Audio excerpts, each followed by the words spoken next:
ஷாሎም to all. எல்லாரும் எப்படி இருக்கீங்க? இன்றைக்கி ஆஃபீஸில் பர்த்டே செலிப்ரேஷன் இருந்தது. தீம் வந்து சம்மர் வெக்கேஷன். அந்த கேக் மேலே இந்த குட்டி குட்டி டாய்ஸ் எல்லாம் வந்து டெக்கரேட்டிவாக கொடுத்துருந்தாங்க. எல்லாமே எடிபல் தான். பசங்களுக்கு கொண்டு வந்தால் சந்தோஷப்படுவாங்கன்னு கொண்டு வந்தேன்.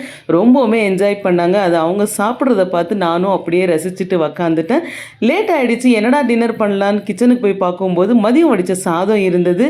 நேற்று தான் கிச்சடி பண்ணோம். இன்றைக்கும் கிச்சடி பொங்கல் அப்படின்னா பசங்க அழுதுருவாங்க. அதனால் சுட சுட களி செஞ்சிடலாம் அப்படின்னு சொல்லிட்டு களி தான் செஞ்சிட்ருக்கேன். எப்போவுமே ரைஸ் வந்து நான் மீதம் ஆச்சுன்னா வேஸ்ட் பண்ணவே மாட்டேன். அதை வந்து ரீக்ரியேட் பண்ணி புதுசாக பசங்களுக்கு கொடுத்துருவேன்.